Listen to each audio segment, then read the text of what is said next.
Chapter 11. Casey didn't come downstairs until 10:30. Before his arrival, Margaret had made herself breakfast, managed to pull on jeans and a t-shirt, had talked to Diane for half an hour, and had spent the rest of the time pacing back and forth in the living room, trying to decide what to do.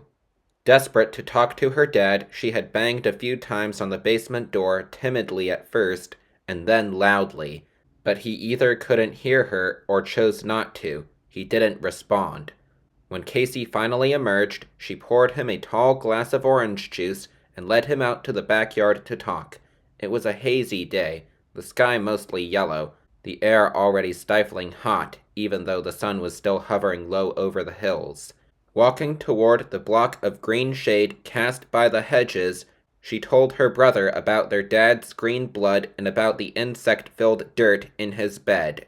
Casey stood open-mouthed, holding the glass of orange juice in front of him untouched. He stared at Margaret and didn't say anything for a very long time.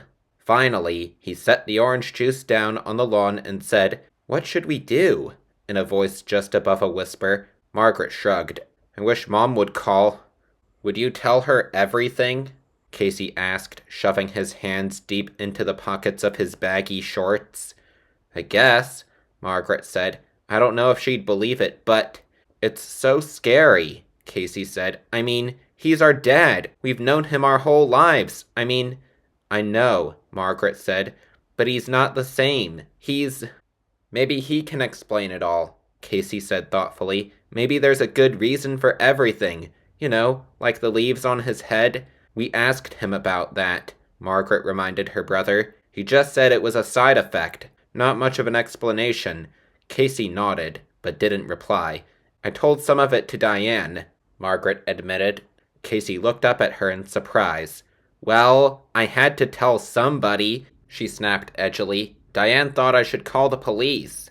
"Huh?" Casey shook his head. "Dad hasn't done anything wrong, has he? What would the police do?" "I know," Margaret replied. "That's what I told Diane. But she said there's got to be some kind of law against being a mad scientist." "Dad isn't a mad scientist," Casey said angrily. "That's stupid. He's just... Just what?" Margaret thought. "What is he?" A few hours later, they were still in the backyard, trying to figure out what to do, when the kitchen door opened and their father called them to come in. Margaret looked at Casey in surprise. "I don't believe it. He came upstairs." "Maybe we can talk to him," Casey said. They both raced into the kitchen. Dr. Brewer, his Dodgers cap in place, flashed them a smile as he set 2 soup bowls down on the table. "Hi," he said brightly. "Lunchtime." "Huh? You made lunch?" Casey exclaimed, unable to conceal his astonishment. "Dad, we've got to talk," Margaret said seriously. "Afraid I don't have much time," he said, avoiding her stare. "Sit down. Try this new dish. I want to see if you like it." Margaret and Casey obediently took their places at the table. "What is this stuff?" Casey cried. The 2 bowls were filled with a green, pulpy substance. "It looks like green mashed potatoes," Casey said, making a face. "It's something different," Dr. Brewer said mysteriously, standing over them at the head of the table. "Go ahead. Taste it. I bet you'll be surprised." "Dad, you've never made lunch for us before," Margaret said, trying to keep the suspicion out of her voice. "I just wanted you to try this," he said, his smile fading. "You're my guinea pigs." "We have some things we want to ask you," Margaret said, lifting her spoon but not eating the green mess. "Your mother called this morning," their father said. "When?" Margaret asked eagerly. "Just a short while ago. I guess you were outside and didn't hear the phone ring." "What did she say?" Casey asked, staring down at the bowl in front of him.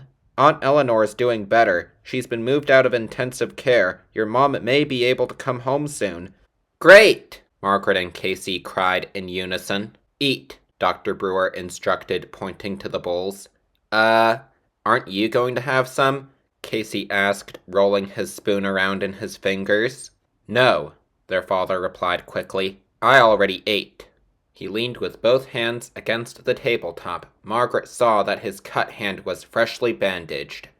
"Dad, last night," she started, but he cut her off. Eat, will you? Try it. But what is it? Casey demanded, whining. It doesn't smell too good. I think you'll like the taste, Dr. Brewer insisted impatiently. It should taste very sweet. He stared at them, urging them to eat the green stuff. Staring into the bowl at the mysterious substance, Margaret was suddenly frozen with fear. He's too eager for us to eat this, she thought, glancing up at her brother. He's too desperate. He's never made lunch before. Why did he make this?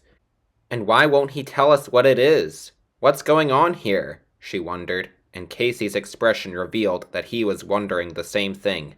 Is Dad trying to do something to us? Is this green stuff going to change us, or hurt us, or make us grow leaves too?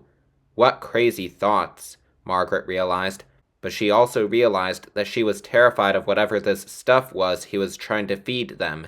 What's the matter with you two? Their father cried impatiently. He raised his hand in an eating gesture. Pick up your spoons. Come on, what are you waiting for? Margaret and Casey raised their spoons and dropped them into the soft green substance. But they didn't raise the spoons to their mouths. They couldn't.